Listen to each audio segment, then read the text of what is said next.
안녕하세요. 뉴스반장입니다. 막판 대역전극도 각본 없는 반전 드라마도 없었습니다.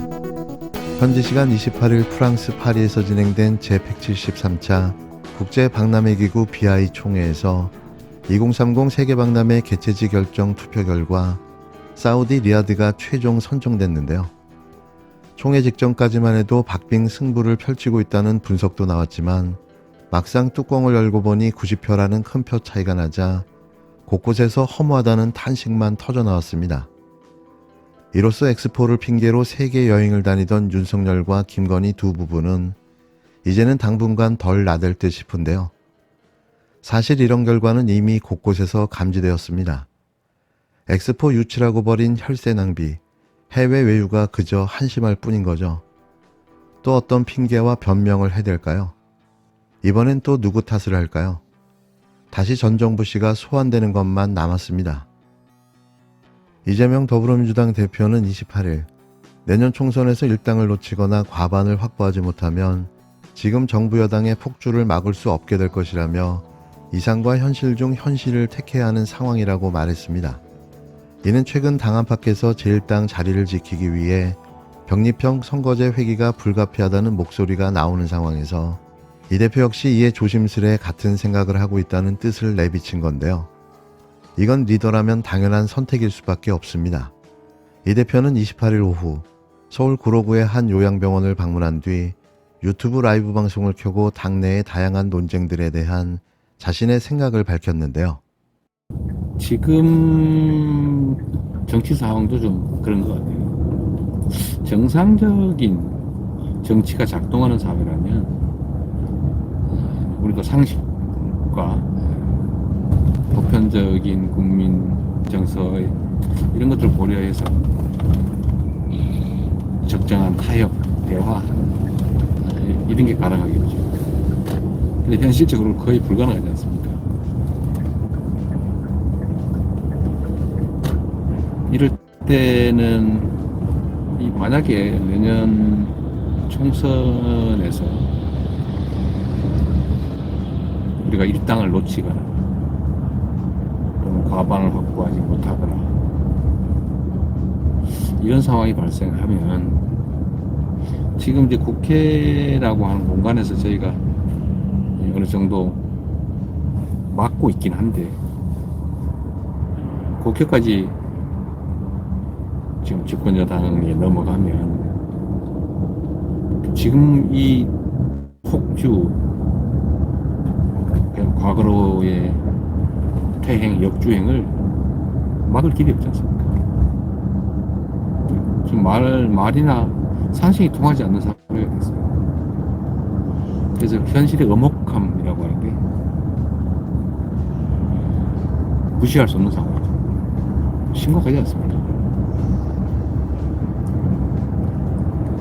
그래서 이상과 현실 그 중에서 현실의 비중이 점점 높아지는 안타까운 상황입니다.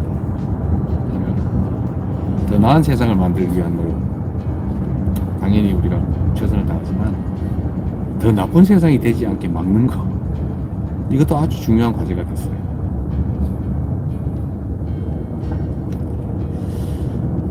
최근에 벌어지는 여러 가지 논쟁들도 이 문제와 관련이 있을 겁니다. 현실을 어떻게 파악하느냐, 우리의 역할을 뭐라고 규정하느냐에 따라서 진단도 다를 것이고 대처하는 방안도 다를 것이고 우리가 나아가야 될 길, 우리가 더 집중해야 될 일에 대한 생각도 다를 수밖에 없죠.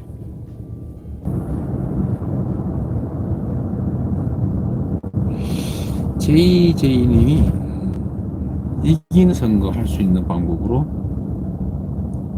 해주세요 이렇게 했는데 그건 맞습니다. 우리가 선거라고 하는 거는 뭐 여러분도 너무 잘 아시지만 승부 아닙니까? 이상적인 주장 멋있게 지면 무슨 소용이 있겠어요. 물론 뭐 긴 역사의 관점으로 보면 저는 다른 방향의 얘기도 가능하긴 한데 지금 우리가 처한 상황이 너무 엄혹하다. 그 생각을 안 할 수가 없어요. 당 앞밖에서 요구되는 이상적 명분도 중요하지만 당장은 총선에서 승리의 제1당을 사수하는 게 최우선 과제라고 강조한 것으로 풀이됩니다. 이어 이 대표는 이기는 선거를 할 수 있는 방법으로 가주세요라는 댓글을 읽고는 맞다. 선거는 승부가 아닌가. 멋있게 지면 무슨 소용이 있겠냐라며 지금 우리가 처한 상황이 너무 엄혹하다고 말하기도 했는데요. 댓글 중 병리평으로 해야 한다는 의견도 읽으며 신중하게 논의하겠다. 어쨌든 선거는 결과로 이겨야 한다고 거듭 강조했습니다. 요약하면 제1당을 놓치면 정부 여당의 폭주를 못 막게 된다는 이야기인데요. 명분보다는 실익을 추구하겠다는 분명한 의지를 밝힌 겁니다. 또 권리당원 강화엔 분명히 해야 할 일이며 이견이 있지만 이해해달라는 뜻도 밝혔는데요. 최근 당내에선 민주당이 내년 총선에서 위성정당을 만들지 않고 현행 연동형 비례제를 적용할 경우 원내 일당을 넘겨줄 수 있다는 시뮬레이션이 돌면서 병리평으로 회귀해야 한다는 목소리가 커지고 있습니다. 이러한 분위기와 맞물려서 그동안 침묵해온 이 대표 역시 결국 병리평으로 기우는 것이 아니냐는 해석이 제기되는데요. 이는 어쩔 수 없는 선택이 아닐까 생각됩니다. 이 대표는 지난 대선에서 위성정당 금지, 연동형 비례제 등을 공약으로 내건 바 있는데요. 대선을 열흘 앞두고 연동형 권역별 비례대표제가 포함된 국민통합정치개혁안을 당론으로 채택하기도 했습니다. 이에 당내 이탄희 비명계 의원 등은 병리평 회귀는 공약 파기라며 위성정당 방지법 당론 추진 등 이 대표의 결단을 촉구하고 있는데요. 한편 이 대표는 이날 전당대회에서 권리당원 비중을 강화하는 당규 개정안을 추진한 것에 대해 논쟁이 벌어지고 있고 이견도 있지만 서로 이해해주고 함께 가면 좋겠다. 양해해달라고 말했습니다.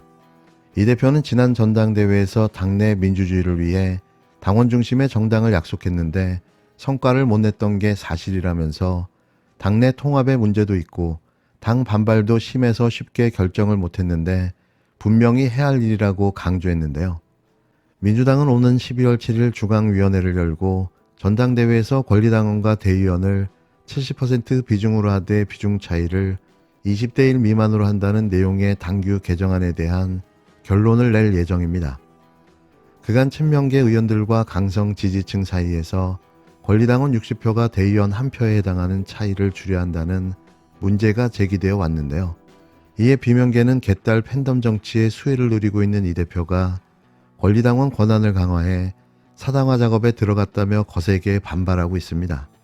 28일 이러한 입장이 발표되자 마치 발작이라도 하듯 곳곳에서 이에 반기를 든 세력들이 갑툭튀하고 나섰는데요.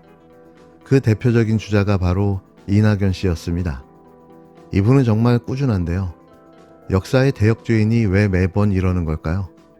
이 대표는 이번에 한 번에 모든 것을 싹 고치면 좋겠지만 부분적으로 타협해서 반발짝 나간 것이라며 한쪽에서는 20대 1 미만이 뭐냐고 하고 다른 쪽에선 지금 이게 왜 급하냐고 한다. 양쪽에서 욕을 먹고 있다고 덧붙였습니다.